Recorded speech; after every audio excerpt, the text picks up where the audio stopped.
आप सभी को अपने YouTube चैनल मानू हैव केमिस्ट्री में स्वागत करता हूं। और आज के क्लास में हम लोग मोल प्रभाज पर क्वेश्चन करेंगे। हम लोग मोल प्रभाज, जो मोल फ्रैक्शन होता है, इसको मोल अंश या मोलर प्रभाज भी कहते हैं, इस पर आज हम लोग क्वेश्चन करेंगे।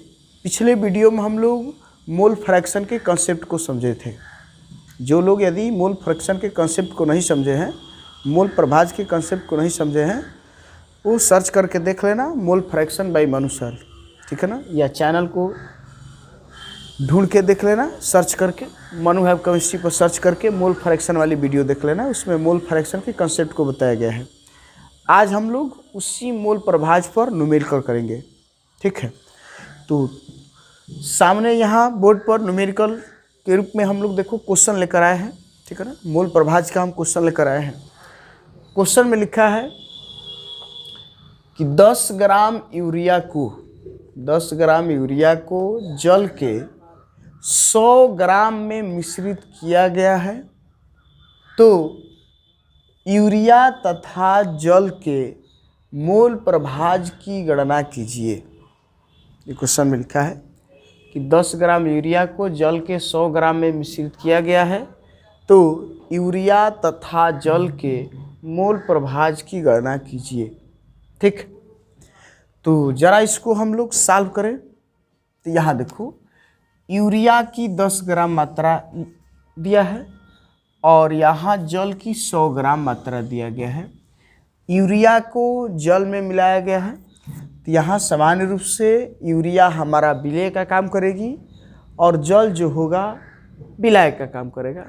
तो यहाँ यूरिया की मात्रा दिया है, मतलब ये कह सकते हैं, यूरिया कह लो चाहे विलय कह लो, कि यहाँ यूरिया की मात्रा दिया गया है। तो तुमको पता है कि विलय की मात्रा को स्मॉल w से दिखाते हैं, जो 10 ग्राम दिया गया है। फिर आगे देखो, जल के 100 ग्राम में मिश्रित किया गया है, तो यहाँ जल विलायक का काम कर रहा है, तो जल की मात्रा भी लिख लिया जाए। यहाँ हम लिख लेंगे जल का मतलब विलायक, कि जल की मात्रा या विलायक की मात्रा, और विलायक की मात्रा को हम लोग कैपिटल W से दिखाते हैं। विलय की मात्रा को स्मॉल w से दिखाते हैं और विलायक की मात्रा को कैपिटल W से दिखाते हैं। तो यहाँ कैपिटल W देखो दिया गया है 100 ग्राम, तो हम लिख लेंगे दोनों को कि विलय की मात्रा 10 ग्राम है और जो विलायक की मात्रा है वो 100 ग्राम है। अब हम इसको सॉल्व करने का प्रयास करेंगे। हमको निकालना है यूरिया और जल का मोल प्रभाज। याद होगा तुम कि यूरिया जब विलय का काम कर रही है, तो यहाँ हम लोग विलय का या मोल प्रभाज पीछे लिखे हैं। पिछली वीडियो में हम लोग विलय और विलायक के मोल प्रभाज का फॉर्मूला निकाले हैं, जहाँ विलय का मोल प्रभाज इक्वल टू होता है small n upon small n plus capital N। और यदि जो विलायक है ना, चाहे जल कह लो,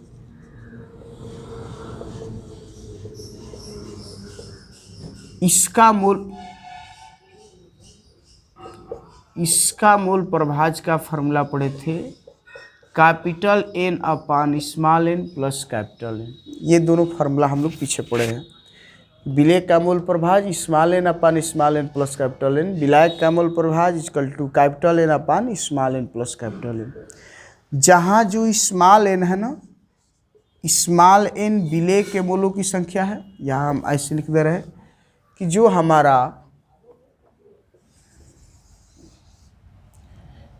स्मॉल n है, स्मॉल n विलय के मोलों की संख्या है और कैपिटल N विलायक के मोलों की संख्या है। और क्वेश्चन में कहीं भी मोलों का उल्लेख नहीं किया गया है। विलय की भी मात्रा दिया है, विलायक की भी मात्रा दिया है, कहीं भी क्वेश्चन में मोल का उल्लेख नहीं किया गया है। जबकि फार्मूला होता है विलय का मोल प्रभाज small n upon small n plus capital N, विलायक का मोल प्रभाज होता है capital N upon small n plus capital N, और स्मॉल n विलय के मोलों की संख्या होती है और कैपिटल N विलायक के मोलों की संख्या होती है। तो जब क्वेश्चन में जब स्मॉल n कैपिटल N मतलब मोलों की संख्या जब नहीं दिया है, तो पहले हम लोग स्मॉल n कैपिटल N को निकाल लेंगे और निकालने के बाद इस फार्मूला में यदि हम लोग रख देंगे तो क्वेश्चन का आंसर आ जाएगा। तो पहले हम यही काम करेंगे कि स्मॉल एन और कैपिटल एन का वैल्यू हम लोग निकालेंगे। तो पहले निकाल लिया जाए। तो स्मॉल एन का मतलब विलेय के मोलों की संख्या, और स्मॉल एन का हम लोग फार्मूला जानते हैं। विलेय के मोलों की संख्या निकलती है स्मॉल एन बराबर W/m, जहाँ W हमारा ग्राम में होता है। ये पीछे मोलरता नॉर्मलता वाली वीडियो में ग्राम प्रति लीटर में सांता, पीछे की वीडियो में ये इसको भी देखे थे कि मोलों की संख्या निकलता है N बराबर W/m से। तो ज़रा यहाँ देख लो, हम स्मॉल एन पहले निकाल रहे हैं। स्मॉल एन मैंने विलेय की मोलों की संख्या, तो विलेय की मात्रा ग्राम में रखेंगे और अणु भार से भागा करेंगे। तो देख लो विलेय की मात्रा स्मॉल w का वैल्यू 10 ग्राम दिया है, ठीक है ना। तो 10 रख लेंगे, ग्राम में चाहिए, ग्राम में दिया भी है। बात आती है नीचे स्मॉल एम, जिसको अणु भार या मोलर द्रव्यमान कहते हैं। तो अणु भार किसका? विलेय का ना, और यहाँ विलेय का काम यूरिया कर रहा है, तो यूरिया का यहाँ अणु भार लगाएंगे। और यूरिया का अणु भार चाहे तो हम लोग निकाल सकते हैं कि यूरिया का फार्मूला होता है, ठीक है ना। यहाँ जरा हम निकाल दे रहे हैं, ठीक है ना, कि यूरिया का फार्मूला होता है NH2CONH2, ठीक है ना। ये यूरिया का हमारा फार्मूला होता है NH2CONH2। यदि इसका अणु भार निकाले तो यहाँ जरा देखो, नाइट्रोजन का 14 होता है, ठीक है। एक हाइड्रोजन का 1, तो 2 हाइड्रोजन है तो 2, कार्बन का 12, ऑक्सीजन का 16, ठीक है। प्लस फिर नाइट्रोजन का 14, 2 हाइड्रोजन है 2, ज़रा ऐड करेंगे तो 14 और 2 16, यहाँ भी 16 आ रहा है, तो 16 दूनी 32, 16 तिया 48, 48 और 12 मतलब 60 हो जाएगा। तो स्मॉल एम का वैल्यू आ गया, ठीक है ना। यहाँ स्मॉल एम का वैल्यू आ गया 60, ठीक है ना। मतलब कि जो यूरिया का अणु भार आ गया 60 आ गया। तो स्मॉल एम के जगह पर 60 लिख देंगे, ठीक है। 1 0 से 1 0 कट जाएगा, आंसर आएगा 1/6, ठीक है। इसको चाहे तो 1 में 6 से भागा भी कर सकते हैं, ठीक है, या इसको चाहे तो छोड़ भी सकते हैं, कोई दिक्कत नहीं है। इसको छोड़ ही दिया जाए, आगे ये वैल्यू आगे कट भी जाएगी, उसको रहने दिया जाए। तो ये स्मॉल एन तो निकल गया, और एक यदि कैपिटल एन निकाल देंगे तो हम आसानी से इसमें पुट करके आंसर निकाल लेंगे। तो ज़रा कैपिटल एन भी निकाल दिया जाए। कैपिटल एन विलायक के मोलों की संख्या है, तो जब विलायक की मोलों की संख्या है, स्मॉल एन था तो स्मॉल w अपन स्मॉल एम लगाए थे। तो जब कैपिटल एन लिखना है, मैंने विलायक के मोल निकालना है, तो विलायक की मात्रा ले लो।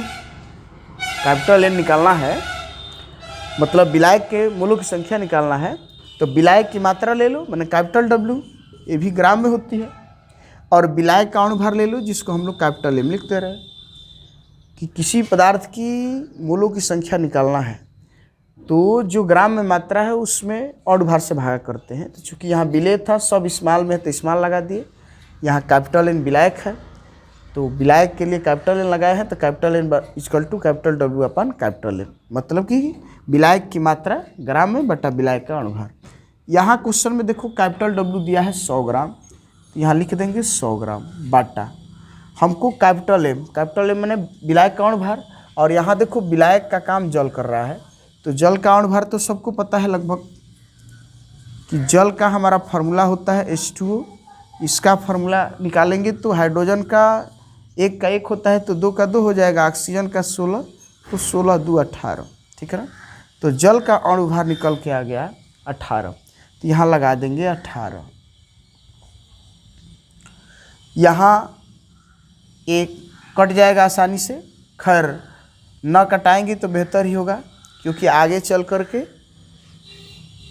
ये राशियाँ एक दूसरे से कट जाएगी। तो बेहतर होगा कि स्मॉल एन कैपिटल एन को यहीं छोड़ दिया जाए और डायरेक्ट फार्मूला में लगा के वहीं गुणागणित किया जाए, क्योंकि यहाँ भी बार बार भाग करना पड़ेगा और वहाँ भी भाग करना पड़ेगा। तो इससे बेहतर है कि भाग को छोड़ दो, ठीक है ना, भाग ना करके इसी को ऐसे ही छोड़ दो और तब फार्मूला में डायरेक्ट पुट करके वहीं एक ही बार गुणा भाग किया जाएगा।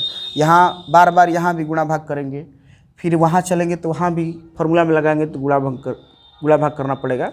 इससे बेहतर है कि इसको इसी तरह छोड़ दिया जाए, डायरेक्ट एक ही बार गुणा भाग किया जाएगा।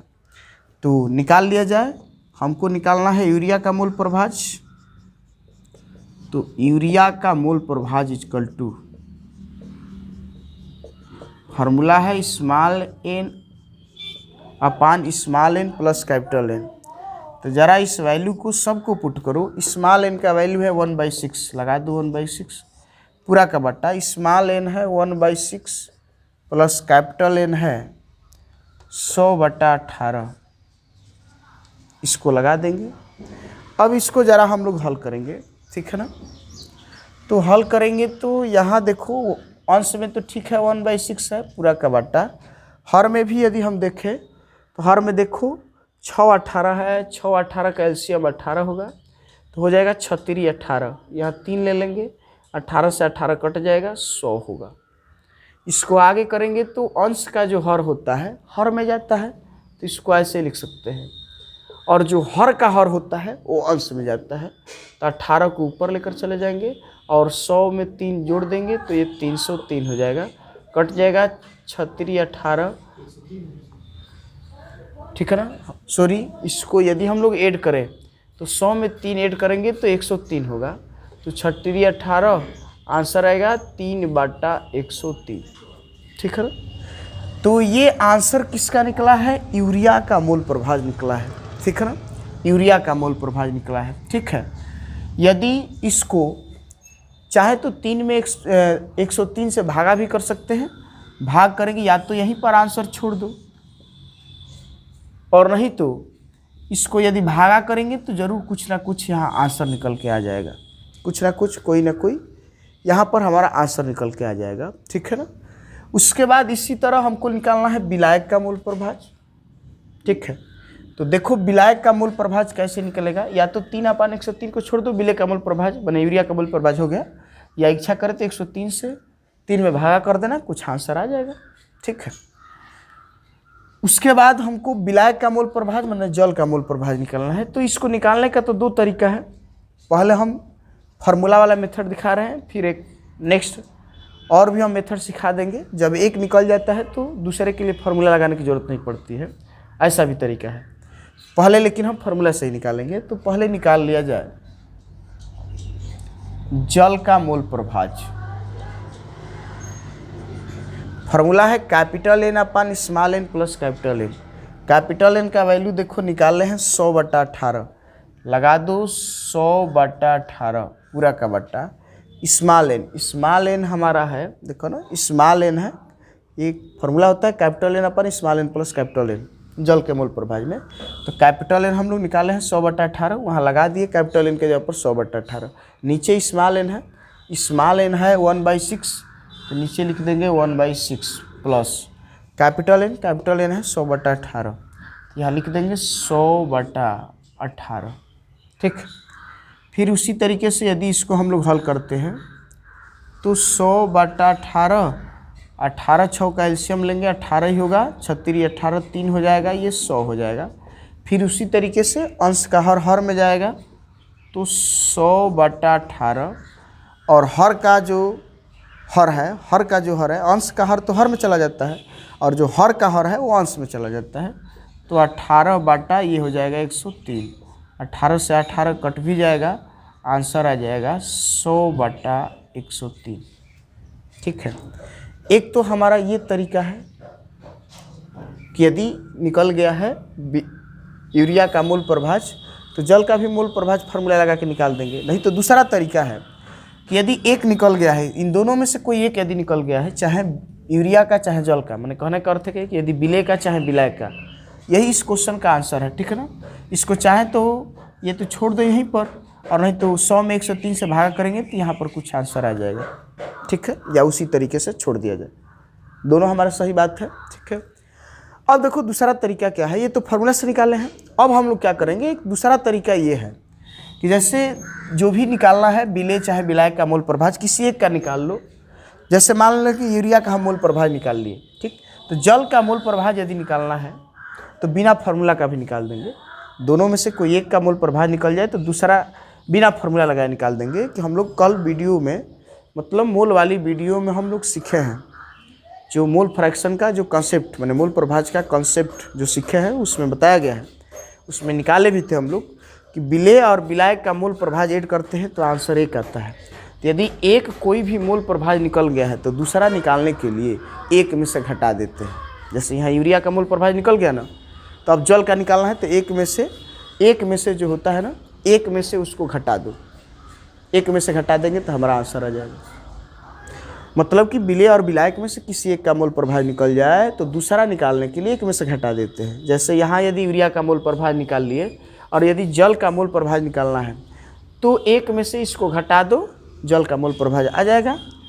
तो दूसरा तरीका भी लगा देंगे हम कि जल का मोल प्रभाज इक्वल टू, कुछ नहीं करना है, एक में से जो यूरिया का मोल प्रभाज निकालने है उसको घटा दो, ठीक है ना। जल का मोल प्रभाज निकल जाएगा तो 3/103 भागा करेंगे तो हो जाएगा 103 माइनस 3, मैंने एलसीएम लेंगे 103 होगा, ये ऊपर 103 माइनस 3, आंसर आ जाएगा 100/103। देखो यही आंसर निकाले हम लोग, आ गया ना 100/3। फार्मूला से भी निकालोगे तो वही आएगा, और यदि एक में से घटा दोगे तो वही आंसर आएगा, ठीक है।